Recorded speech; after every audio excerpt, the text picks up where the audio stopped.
कैसे हैं आप सब लोग। उम्मीद करता हूँ अच्छे होंगे, खूब मेहनत से अपनी तैयारी कर रहे होंगे। हम लोग पढ़ने जा रहे हैं आज प्रश्नावली 6.2, जिसमें हमारा पहला सवाल ये है कि आकृति 6.1 और ये पहला और दूसरा यानी कि रोमन में लिखा 1 और 2 में बीई समांतर है बीसी, 1 में ईसी और 2 में एडी ज्ञात कीजिए। काफी आसान सा क्वेश्चन है। अगर इस क्वेश्चन की बात करें, आकृति हमारे पास दे रखी है, इसको हल करते हैं। बेहद आसान। अगर बात करें पहले का पहला पार्ट है, पहले का पहला पार्ट, इसमें क्या चीज दे रखी है, गिवन हमारे पास है एडी हमारे पास है 1.5, एडी बराबर है 1.5 सेंटीमीटर, डी बराबर हमारे पास है 3 सेंटीमीटर, ए हमारे पास है 1 सेंटीमीटर और ईसी हमें करना है पहले में ज्ञात। ठीक है। और कह देता आकृति 1 और 2 में दोनों में डीई बीसी के समांतर है, तो हमें दिया क्या है, हमें दिया है डीई समांतर बीसी। तो इससे पहले हमने प्रमेय 6.1 में क्या सीखा था कि किसी त्रिभुज में एक भुजा के समांतर अगर कोई तीसरी भुजा होती है, यदि दूसरी भुजा के समांतर अगर कोई भुजा होती है तो वो समान अनुपात में विभाजित होती है। इसको आधारभूत समानुपातिक प्रमेय या भेद प्रमेय के नाम से जाना जाता है। तो इस त्रिभुज में बात करें, इसमें ए बी सी में ये वाली रेखा डीई बीसी के समांतर है, तो थेल्स प्रमेय से या आधारभूत समानुपातिक प्रमेय में लिख सकते हैं। अनुपात क्या होगा, बराबर ए बी का अनुपात बी के साथ बराबर ए का अनुपात ई सी के साथ। अब जिसका मान हमें पता है वो रख देते हैं। ठीक है। तो अब रखते हैं क्या बच्चों, अगर बात करें एडी हमारे पास कितना है 1.5 है बटे डीबी या बीडी कितना है 3 है, बराबर में कितना है 1 और बटे में ईसी हमें निकालना है। तो 10 बढ़ाते हैं, नीचे 0 बढ़ाएंगे, 15 1 15 15 30, ईसी की गुणा 1 होगी, ईसी 1 और बीसी बराबर 2 सेंटीमीटर। तो उम्मीद करता हूँ ये समझ में आ गया होगा। बेहद आसान क्वेश्चन है। अब चलते हैं इसके दूसरे खंड पे, स्क्रीनशॉट आपको इसका लेते रहिएगा।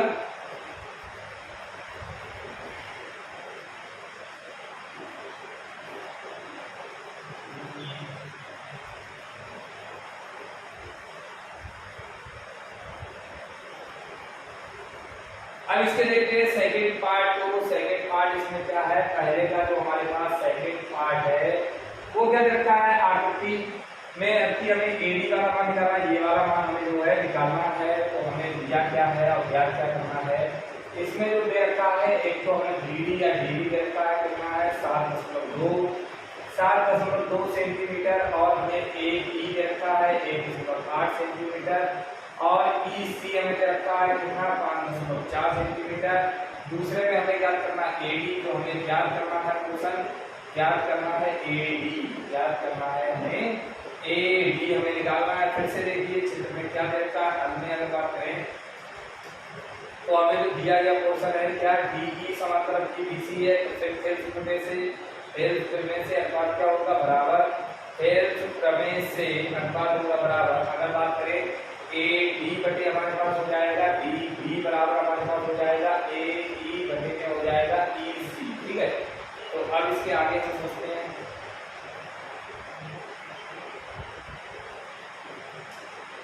अब इसके आगे बढ़ेंगे तो एडी हमें निकालना है, डीबी हमारे पास कितना है, डीबी हमारे पास है 7.2, ए हमारे पास है 1.8 और बटे में कितना है 5.4। ठीक है। तो ये जो 7.2 है इसकी गुणा 1.8 में हो जाएगी, तो एडी बराबर हमारे पास कितना हो जाएगा 1.8 गुणा 7.2 बटे में 5.4। अब 10 बनाएंगे, 10 से 10 18 एकम 18 18 यहाँ 54, 3 से काटेंगे 3 दूनी 6 3 चौक 12 2.4 सेंटीमीटर आ जाएगी हमारी एडी वाली पूरा। एडी कितना आ जाएगा 2.4 सेंटीमीटर। ये हमारा होता है क्वेश्चन नंबर 2 कंप्लीट। पहले का सेकंड पार्ट हमारे पास यहाँ पे होता है कंप्लीट। नॉर्मल से क्वेश्चन, कोई इसमें हार्ड क्वेश्चन नहीं है। उम्मीद करता हूँ समझ में आ रहा होगा। अगर जिसने पीछे वाला लेक्चर नहीं देखा जरूर देखना प्यारे बच्चों, क्योंकि पीछे से रिलेटेड है सब कुछ। अब यहाँ पे अगर बात करें इसके आगे,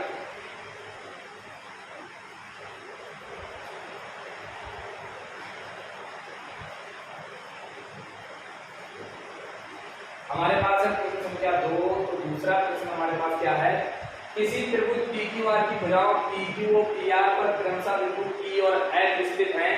तो यहाँ पे ये दे रखा है त्रिभुज PQR की भुजाओं PQ और PR पर क्रमशः बिंदु P और F स्थित हैं। चलो इसको थोड़ा जूम कर देते हैं, फिर समझाते हैं, मजा आएगा। ये यहाँ पे पहले इसको समझ लीजिए अच्छे से। क्या दे रखा है, त्रिभुज PQR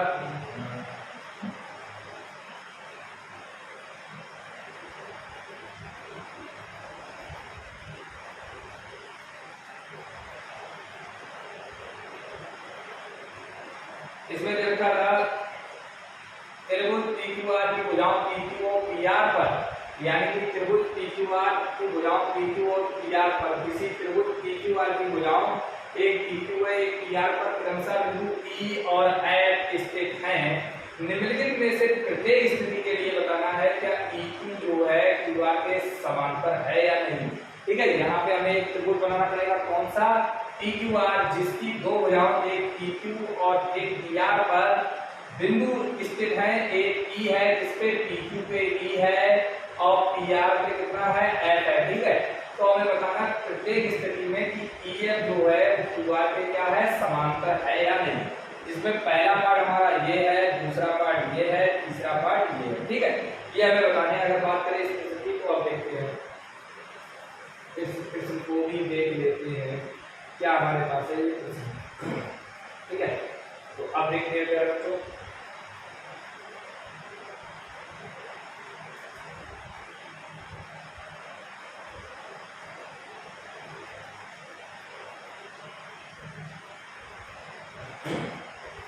हमारे पास जो दूसरा है इसमें क्या रखा था, त्रिभुज PQR।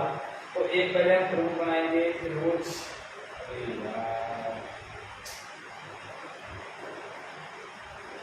ये त्रिभुज, ये हो गया हमारे पास एक त्रिभुज। ठीक है, इसको भी देख लेते हैं। ये त्रिभुज है त्रिभुज PQR, तो इसका हमें नामकरण करना है। इसको हमने नाम दिया PQR। आगे की भुजाओं PQ और PR पर क्रमशः बिंदु PQ और PR पर क्रमशः बिंदु कौन कौन से बिंदु हैं, एक पे है P, PQ पे, और PR पे कितना F स्थित है। प्रत्येक स्थिति के लिए बताना है कि EF जो रेखा है वो किसके समांतर है, QR। ठीक है, तो प्रत्येक स्थिति में हमें बताना है। अगर बात करें पहले का, पहला जो पार्ट है इसमें क्या दे रखा है, जो गिवन हमारे पास वैल्यू है इसमें दे रखा है PE हमारे पास कितना है, 3.9 सेंटीमीटर। फिर अगर बात करें PQ हमारे पास कितना दे रखा है, 3 सेंटीमीटर।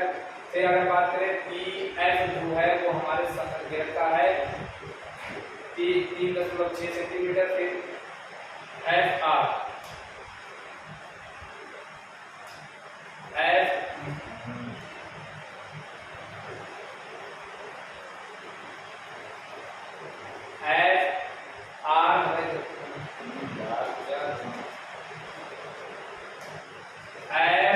हमें दे रखा है वो है 2.4 सेंटीमीटर। अब समझिएगा, अब अगर किसी प्रकार से अनुपात अगर बराबर हो जाता है तो रेखाएं क्या होगी, समांतर खेल से का लोग, वो भी मैंने कहा रखा है वीडियो में, इससे पहले वाले लेक्चर में जरूर देखें। अब हमारे पास देखो E का मान हमें पता है, EQ का मान पता है, इसका अनुपात पहले निकालेंगे। अगर ये अनुपात EF बटे FR के अनुपात के अगर बराबर आ जाता है तो थेल्स प्रमेय के विलोम से EF समांतर हो जाएगा QR को, अगर ये संतुष्ट करेगा तो ये रेखा कैसी हो जाएगी, समांतर। ठीक है, तो सबसे पहला हमारा टारगेट है अनुपात चेक करना। तो PE बटे में अंतर निकालेंगे EQ। PE का मान हमारे पास कितना है, 3.9 बटे में EQ हमारे पास कितना है, 3 दशमलव घटाते हैं, 0 लगाते हैं, 3 एकम 3 3 9 3 हो गया 13/10। ठीक है, फिर हम निकालेंगे EF बटे में हमारे पास हो गया FR।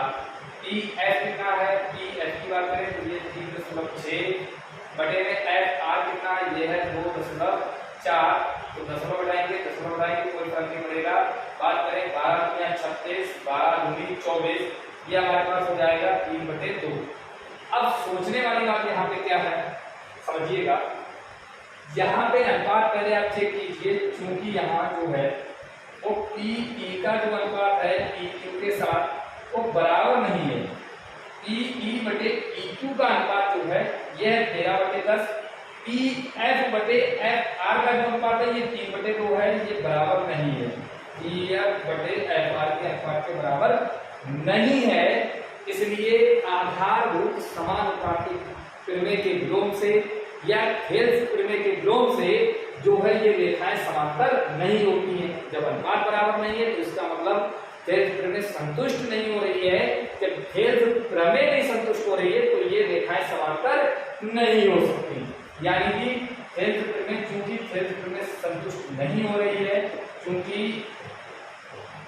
थेल्स प्रमेय का विलोम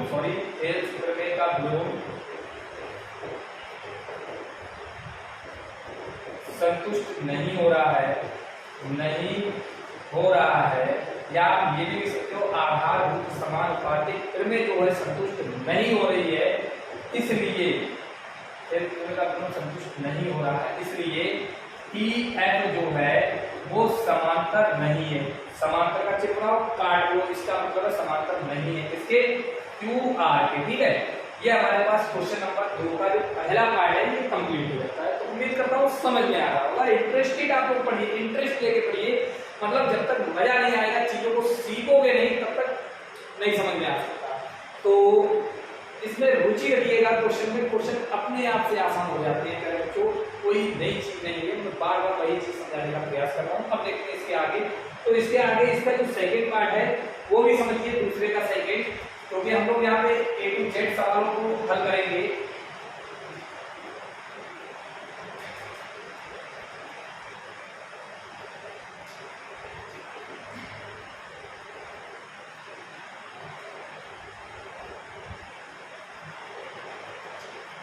अब हमारे पास अगर बात करें दूसरे का जो दूसरा पार्ट है, इसमें क्या क्या गिवन है, इसमें जो हमारे पास गिवन है क्या है, प्यारे बच्चों, पी ई है हमारे पास, पी ई हमारे पास है 4 सेंटीमीटर, ई क्यू ई हमारे पास है 4.5 सेंटीमीटर, फिर पी एफ जो है वो है हमारे पास 8 सेंटीमीटर, और आर एफ जो है वो हमारे पास है 9 सेंटीमीटर।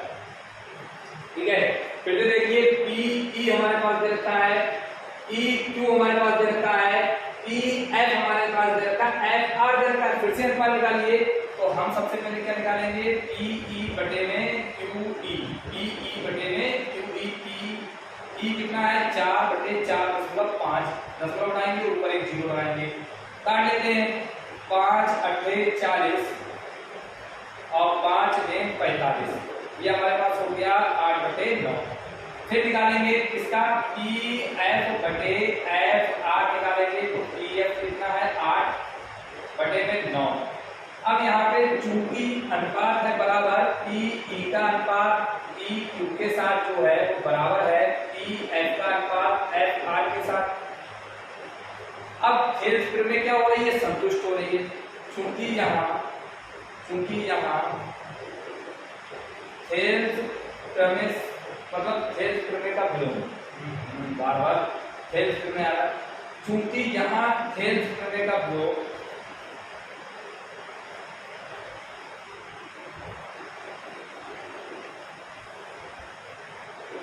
चूंकि यहाँ थेल्स प्रमेय का विलोम संतुष्ट हो रहा है, इसलिए जो रेखा EF है वो समांतर किसके है, QR के, इसलिए जो है EF जो है वो समांतर किसके है, QR के। ये होता है हमारा सिद्ध यहाँ पे क्वेश्चन। ठीक है, अब बात करते हैं दूसरे का जो तीसरा पॉइंट है, इस पे हम लोग चलते हैं। तो उम्मीद करता हूँ ये समझ में आ गया होगा। अब चलते हैं इसके आगे, स्क्रीनशॉट आप लोग इसका ले सकते हैं।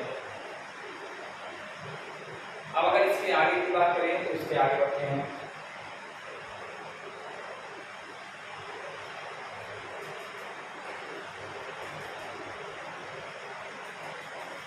अब इसके आगे की बात करें तो दूसरे का जो हमारा तीसरा पार्ट है, इसमें हमें क्या देखना है, जो हमें गिवन है, इसकी क्या गिवन है, अगर बात करें इसकी तो इसमें पी क्यू हमने रखा है, पी क्यू हमारे पास कितना है 1.28 सेंटीमीटर। फिर हमारे पास कितना है पी आर कितना है 2.56 सेंटीमीटर। फिर हमारे पास कितना है पी ई हमारे पास कितना है 0.18 सेंटीमीटर। फिर हमारे पास कितना है पी एफ जो है वो कितना है 0.36 सेंटीमीटर। ठीक है, फिर से हमें ये देखना है कि ये रेखा और ये रेखा समांतर है या नहीं। तो उसके लिए हमें पी ई का अनुपात पी क्यू के साथ, पी एफ का अनुपात एफ आर के साथ बराबर होना जरूरी है। तो अब हम लोग क्या करेंगे, तो फिर से वही निकालते हैं। तो हम देखते हैं पी ई बटे ई क्यू। अब जिनके जिनके मान हमें पता है वो रखिए, नहीं पता तो निकाल दिए। तो अगर बात करें पी ई का मान हमारे पास है क्या, पी ई का है कितना है 0.18, लेकिन क्या ई क्यू का मान है। क्वेश्चन तो ये खड़ा होता है क्या ई क्यू इतना जो मान है क्या हमारे पास ये मान है। तो जरा ध्यान से देखिए ई क्यू कहीं पे भी नहीं है। समस्या यहाँ पे आपको आ सकती है कि ई क्यू नहीं है। क्या है हमारे पास, हमारे पास ई क्यू है और पीई है। मतलब ये है कि हमारे पास यहाँ से लेके यहाँ तक जो ये वाली रेखा है पूरी हमारे पास पता है। उसमें से पी से लेके ई तक वाला घटा दो तो जो बचेगा वो ई क्यू वाला ही पार्ट बचेगा। ठीक है, जो भी बचेगा वो कौन सा वाला पार्ट बचेगा, ई क्यू वाला पार्ट बचेगा। उम्मीद करता हूँ ये बात आपको समझ रहे होंगे, समझने का प्रयास भी कर रहे होंगे। अगर ना समझ में आए तो आपको बताइएगा। ठीक है, तो अब देखते हैं। तो हमारे पास क्या है, इसको हम ई क्यू को क्या ले सकते हैं, ये मान निकालना है। तो ई क्यू में से हम घटाएंगे तो यहाँ पे लिख देंगे P Q minus P E. इसको हम क्या लिखेंगे P Q minus P E, और ऊपर वाले की हम थोड़ा चेक करेंगे, अगली लाइन का मान रखेंगे। ठीक है, तो पी ई को हम इसी प्रकार से लिख देते हैं। ई क्यू को हम क्या लिख सकते हैं, ई क्यू को हम लिख सकते हैं P Q minus P E. ठीक है, अब पी ई हमारे पास कितना था, पी ई हमारे पास है 0.18, पी क्यू हमारे पास कितना था 1.28 माइनस पी ई करेंगे, पी ई कितना 0.18।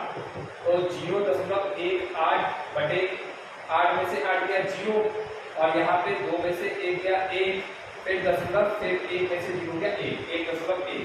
अब प्यारे बच्चों यहाँ पे आप लोग देखिए ये दशमलव के बाद संख्या समान है, ये दशमलव के बाद संख्या समान है, तो ये आ जाएगा 18/110। इसको चाहे काटिए चाहे इतना ही छोड़िए, अगर कट जाए तो काट लीजिए। 2 में 18, 2 पंजे 10, 2 पंजे 10, तो ये हो गया 9/55 हमारा। कितना हो गया 9/55। फिर इसके बाद की बात करते हैं पी एफ बटे एफ आर निकालते हैं। तो ये हो जाएगा पी एफ बटे एफ आर। पी एफ इसको ऐसे ही रहने देंगे, लेकिन अगर बात करें एफ आर की तो एफ आर हम लोग कैसे निकालेंगे, तो इसके लिए हम पी आर में से पी एफ वाला पार्ट हटा देंगे। यानी कि हम लोग क्या कर देंगे, पी आर में से हम लोग पी एफ वाला पार्ट जो है हटा देंगे।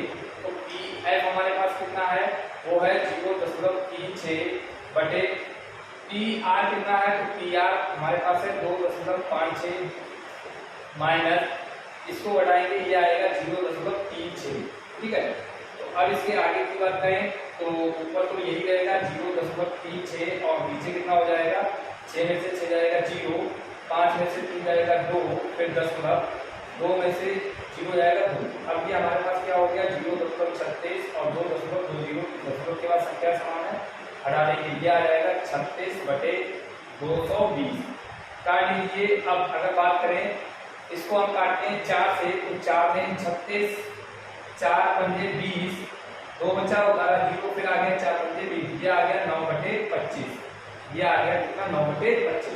अब आप यहाँ पे देख सकते हैं मेरे बच्चों, अगर इसकी बात करें, अगर इसकी बात करें तो इसको हम लोग देख सकते हैं, इसको थोड़ा छोटा कर देते हैं, फिर आप लोगों को अच्छा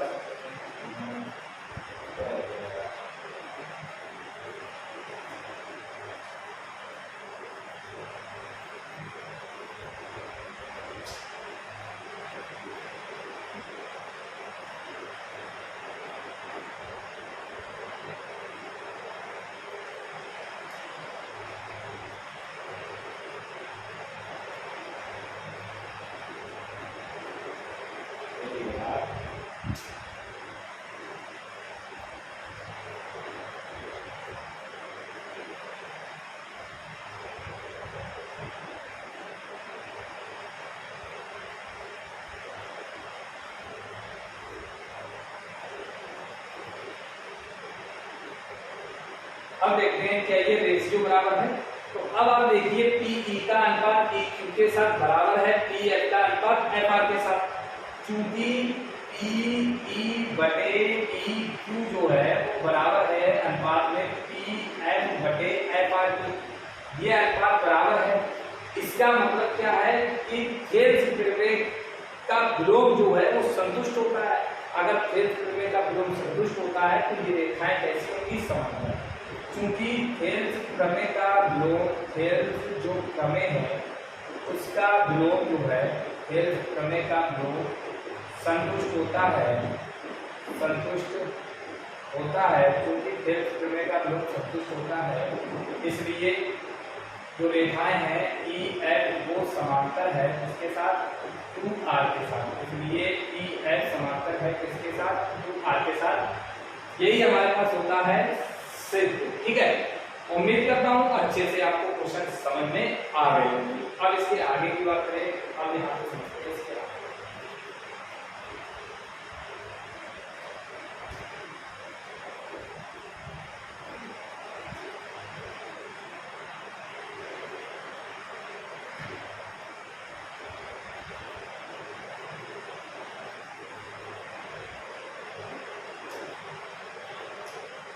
अगर आगे की बात करें, इसके आगे हमारे पास क्या है इसको भी समझ लेते हैं।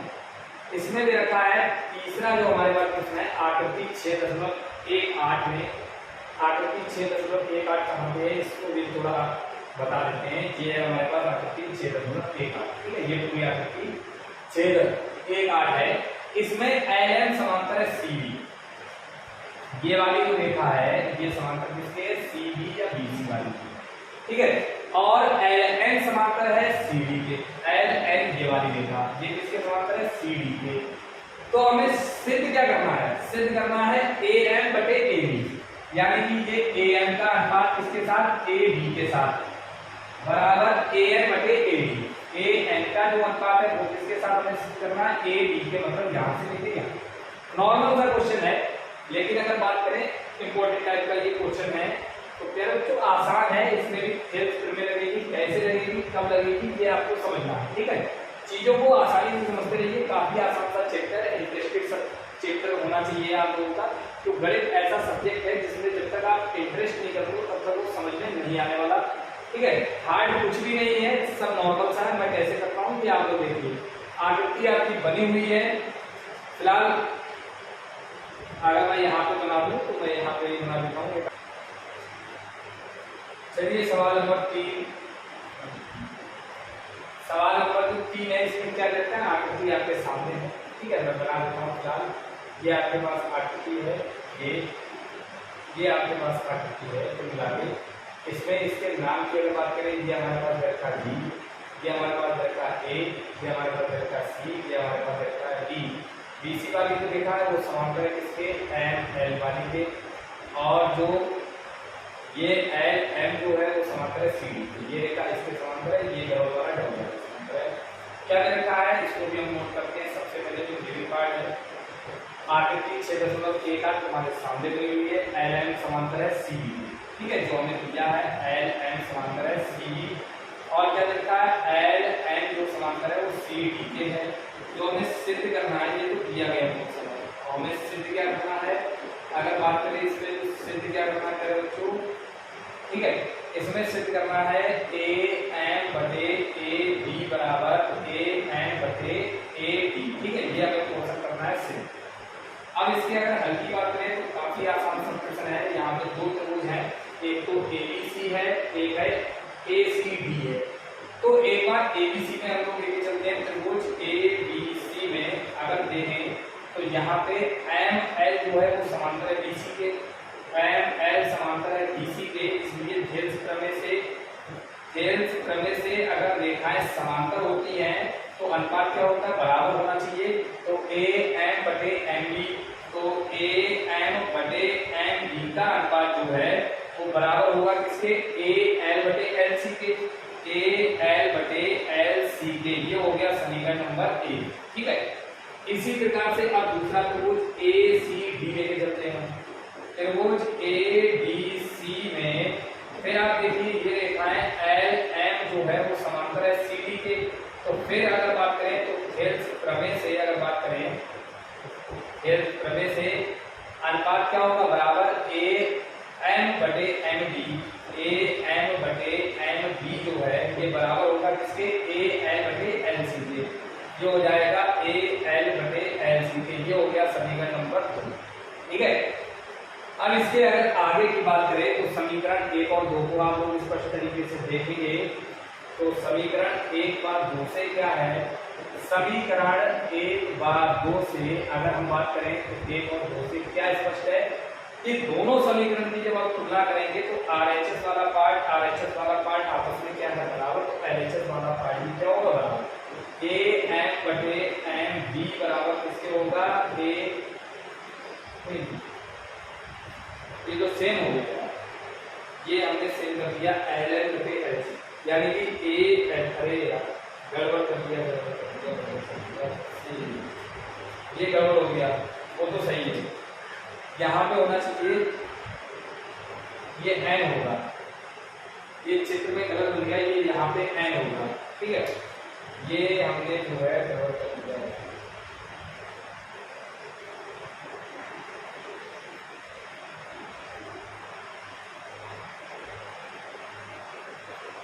यहाँ पे होगा n, फिर ये हमें सिद्ध करना है AN/AD, ठीक है। अब सही है। अगर बात करें थेल्स प्रमेय से हमारे पास क्या हो जाएगा पहले बच्चों, तो थेल्स प्रमेय से AN का अनुपात ND के साथ AN/ND बराबर कितना हो जाएगा, AL/LC। अब आप देखिए समीकरण 1 और 2 से अब आप देखेंगे तो RHS क्या इक्वल है, LHS भी इक्वल हो जाएगी। AM/MB बराबर क्या हो जाएगा, AN/MB हो जाएगा MB, ठीक है। लेकिन अब इसको देखिए और जो हमें सिद्ध करना है इसको देखिए, क्या अभी सिद्ध जो हमें करना है वो आ चुका है। तो अब आप देखेंगे यहाँ पे तो AM है ऊपर, बटे में AB है, यहाँ पे AM है लेकिन बटे में MB है, अभी तो नहीं आया।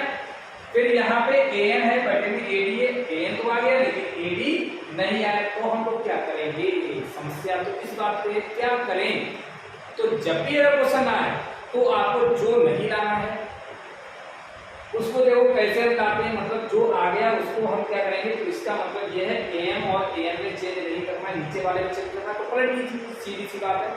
जिसको हमें नहीं लाना इसको हम यहाँ पे पलट दें, तो इसको हम या करके लिख दें, क्या लिख सकते हैं, MB बटे हम क्या लिखेंगे, AM बराबर हमारे पास हो जाएगा MB बटे में कितना हो जाएगा, AM। हमने पलट दिया, ओके पलट दिया। अब क्या करना है, दोनों तरफ एक जोड़ना है। क्यों हम जोड़ रहे हैं अभी आपको पता लग जाएगा। दोनों पक्षों में एक जोड़ दूंगा, दोनों पक्षों में एक जोड़ने पर, जिन्होंने 6.2 में पढ़ी उनको पता है जोड़ के हमें क्या मिलने वाला है। तो MB बटे AM प्लस A बराबर MB बटे AM प्लस A। अब अगर बात करें तो ये हो गया MB प्लस AM गुणा 1 में करेंगे, AM बटे कितना हो जाएगा, AM बराबर MB प्लस AM बटे में कितना हो जाएगा, AM। अब आप समझिए यहाँ पे चीज हमने क्यों जोड़ा, इससे पता है क्या मिला, इससे हमें मिल गया MB जो है MB वाला पार्ट ये और प्लस AM वाला पार्ट ये। जब ये MB और AM जुड़ेगा तो यहां से लेके यहां तक AB मिल जाएगा या नहीं मिल जाएगा, हिसाब लगाइए। इतना प्लस इतना जब जुड़ेगा तो इतना प्राप्त हो जाएगा AB। तो ऊपर हमारे पास जो प्राप्त हो गया AB बटे में कितना चल रहा है, AM बराबर। इसी प्रकार अगर बात करें तो NB, ये वाला पार्ट NB जो है वो किसमें जुड़ रहा है, AM में। तो यहाँ से लेके यहाँ तक AD मिल जाएगा, तो ये हो जाएगा AB बटे कितना हो जाएगा, AM, ठीक है। तो फिर देखिए अब आप सिद्ध हो चुका है या नहीं, तो यहाँ पे सिद्ध हो चुका है, लेकिन ये उल्टा है, ऊपर AM है यहाँ पे नीचे AM है, यहाँ पे नीचे AB है यहाँ पे ऊपर AB है, ठीक है। बराबर वाले में भी यही है, तो हम इसको या करके लिख देते हैं, या इसको हम लिख सकते हैं AM बटे AB बराबर हमारे पास कितना हो जाएगा, AM बटे AD। यही हमें क्या करना है मेरे बच्चों, यही हमें करना है प्रूव, यही हमें क्या करना है प्रूव, ठीक है। तो आराम से समझिएगा चीजों को, काफी आसान सा क्वेश्चन है, उम्मीद करता हूं समझ में आ गया होगा, ठीक है। इतना आप लोग स्क्रीनशॉट लीजिए, फिर इसके आगे बढ़ते हैं।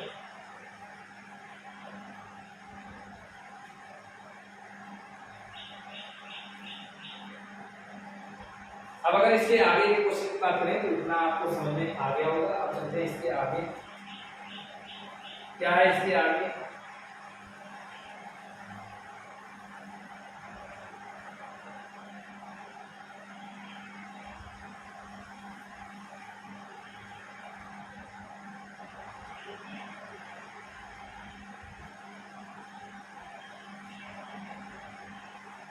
तो अब आप देखिए प्रश्न संख्या जो 4 है, इसमें हमारे पास क्या दे रखा है। अगर बात करें प्रश्न संख्या 4 आकृति 6.19 जो कि ये बनी हुई है 6.19, ठीक है। इसमें क्या दे रखा है, DE समांतर AC। जो DE है ये वाली रेखा जो है वो इस वाली रेखा की क्या है, समांतर है। आगे क्या कह रहा है, DF जो है वो समांतर है AE के। तो DF कहां पे, ये वाली रेखा जो है DF ये AE के समांतर है।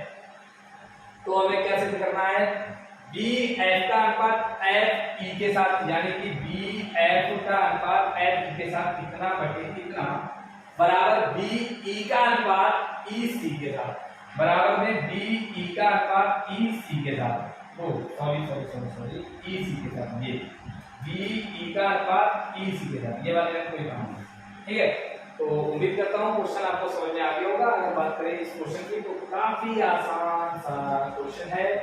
मैं इसको साइड में करके आपको यहाँ पे भी क्वेश्चन नंबर अगर 4 की बात करें तो इसमें हमें जो गिवन है आकृति आपके पास बनी हुई है, दिया गया क्वेश्चन है, क्या दिया है, DE समांतर E से AC।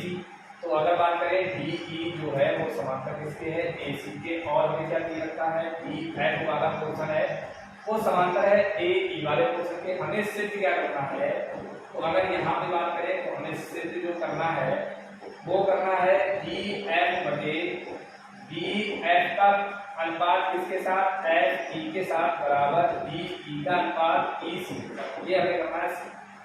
इसके हल की अगर बात करें तो हल यहाँ पे कितना है, अब यहाँ पे समझते हैं। तो जो भी हमें सिद्ध करना है, पहले आप ये देखिए DE बटे DE समांतर AC इसमें आएगा। तो DE वाला क्वेश्चन ये देखिए आप, DE किसमें आ रहा है, AC में, ठीक है, इसमें।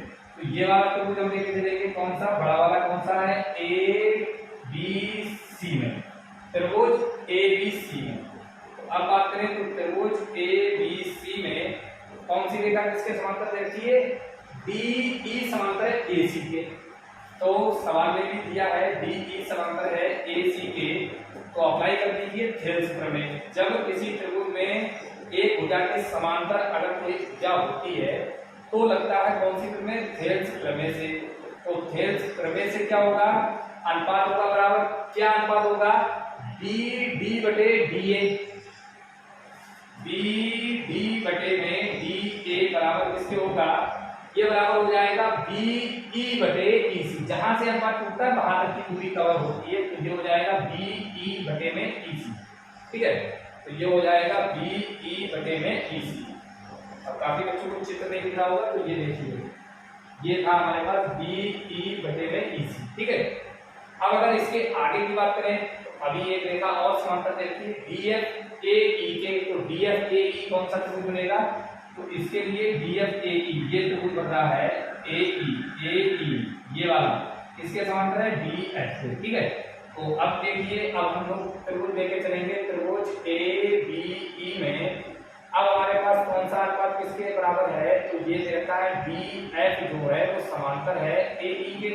फिर अप्लाई होगी थेल्स प्रमेय से, तो थेल्स प्रमेय से फिर अप्लाई होगा अनुपात वाला कॉन्सेप्ट। थेल्स प्रमेय समान अनुपात में गाइड करती है BD बटे DA।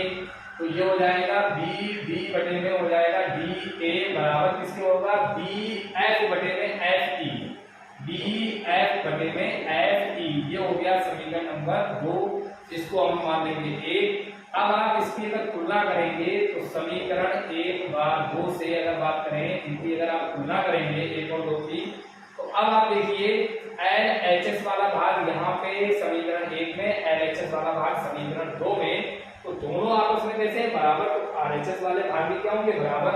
तो ये हमारे पास हो जाएगा BE बटे में EC बराबर हमारे पास हो जाएगा BF बटे में FE। ठीक है, यही हमें करना था सिद्ध। तो ये आसानी से क्वेश्चन हो चुका है हमारा सिद्ध। उम्मीद करता हूँ समझ में आ गया होगा। ठीक है, तो यही हमारे पास क्वेश्चन था। इस क्वेश्चन की अगर बात करें तो ये हमारे पास क्वेश्चन हो चुका है सिद्ध। फिर इसके आगे हम लोग पढ़ते हैं क्वेश्चन नंबर 4 पे।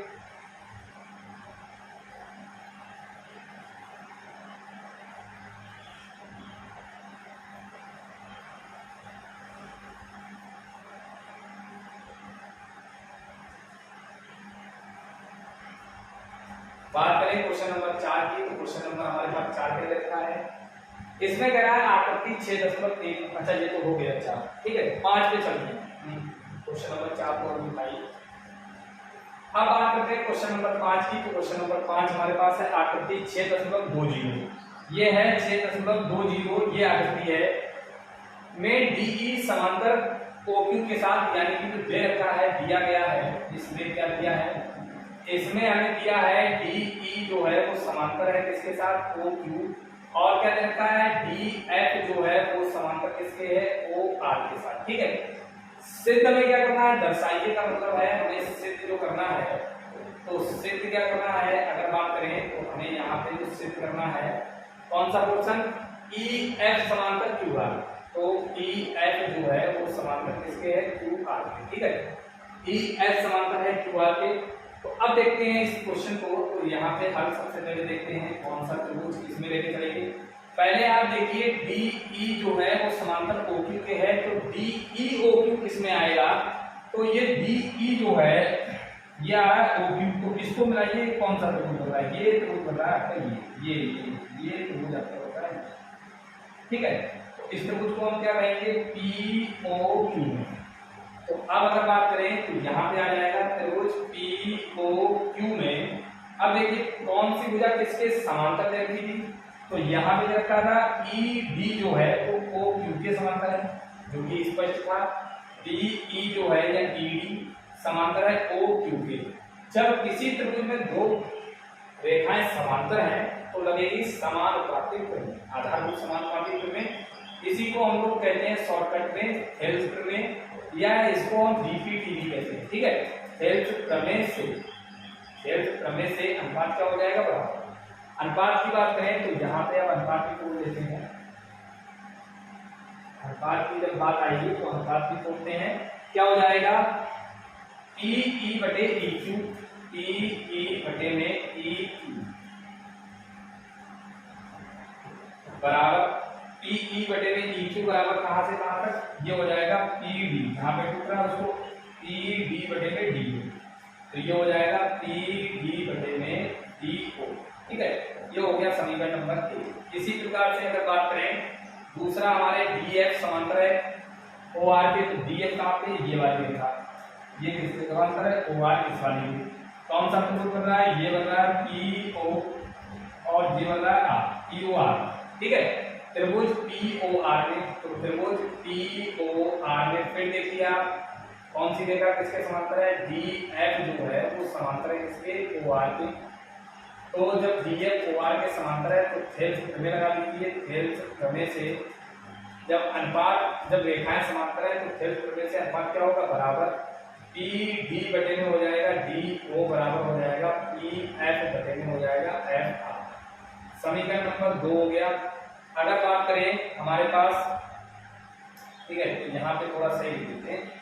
तो अगर बात करें समीकरण 1 और 2 से कंपेयर करो तो PD बटे DO का अनुपात किसके बराबर है, PE बटे EQ के साथ। यहाँ पे PD बटे DO हमारे पास लिखा है PF बटे FR के साथ। जब ये इसके बराबर है, ये इसके बराबर, तो ये भी आपस में क्या होगा, बराबर। कंपेयर करोगे कुल मिला के तुलनात्मक जो कॉमन मान होता है वो छूट जाता है। चाहे वो कहीं लिखा हो LHS में लिखा हो, RHS होता है, एक भाग LHS एक भाग RHS, तो क्या बराबर नहीं होगा। जब समान है, कॉमन है, तो वो हटना ही हटना। ठीक है, ये आप समझिएगा। तो यहाँ पे क्या आ जाएगा हमारे पास, PE बटे में EQ जो है वो बराबर है PF बटे FR। अब अनुपात बराबर है, अगर कोई भी समांतर रेखा से करने को आ जाए तो लगता है थेल्स प्रमेय का योग। अब देखिए यहाँ पे क्या थेल्स प्रमेय का योग यहाँ पे संतुष्ट हो रहा है।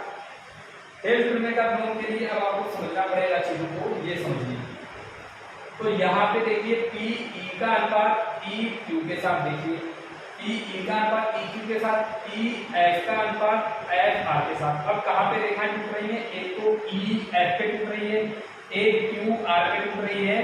तो अब आप समझदार हैं कि जब अनुपात बराबर हो तो फिर टूटने का विलोम संतुष्ट होता है। जब संतुष्ट होता है, जिस बिंदु पे टूट रही है वो रेखाएं क्या होती है? समान। नॉर्मल सी चीज है। अगर बात करें, चूंकि थेल्स प्रमेय का विलोम जो है संतुष्ट होता है, क्योंकि थेल्स प्रमेय का विलोम जो विलोम है वो संतुष्ट होता है, विलोम संतुष्ट होता है, थेल्स प्रमेय का विलोम संतुष्ट होता है। इसलिए जो रेखाएं हैं कौन कौन सी? ई एफ जो है वो समांतर किसके है? क्यू आर के। यही हमें क्या करना था? सिद्ध। कह रहे बच्चों, अगर बात करें, काफी आसान से क्वेश्चन है। 6.2 पे हम लोग पढ़ रहे हैं प्रश्नावली 6.2 एनसीईआरटी, ठीक है। उम्मीद करता हूँ कि सभी समझ में आपको आ रहे होंगे अच्छे से। अगर किसी बच्चे का कोई डाउट है तो आपको कमेंट के माध्यम में जरूर लिखिएगा, जिससे मैं आपको अगले लेक्चर में जो है आपको चीजों को और ही ज्यादा क्लियर कर पाऊँ, ठीक है। तो उम्मीद करता हूँ आज की इस कक्षा में आपको बहुत ही अच्छी तरीके से समझ में आया होगा। अब इसके आगे हम लोग संख्या 6 पढ़ेंगे। 6 के आगे और भी जो हमारे इस एक्सरसाइज में क्वेश्चन रह रहे हैं इनके बारे में हम पढ़ेंगे। तो इसके आगे हमारे पास कौन से क्वेश्चन रह रहे हैं? तो बात करें, ज्यादा क्वेश्चन नहीं है, 2-4 क्वेश्चन है, 7, 8, 9, 10 तक है। तो 4 क्वेश्चन इसके आगे के लेक्चर में हम लोग देखेंगे। क्वेश्चन नंबर जो हमारा 1 है 6, फिर 6 के बाद जो हमारा 7 है, 8 है, 9 है, 10 है। इनको आगे के लेक्चर में हम लोग सीखेंगे। तब तक के लिए कह रहे बच्चों, जय हिंद। खूब पढ़ते रहिए, खूब पढ़ते रहिए। अब मिलते हैं अगले लेक्चर में।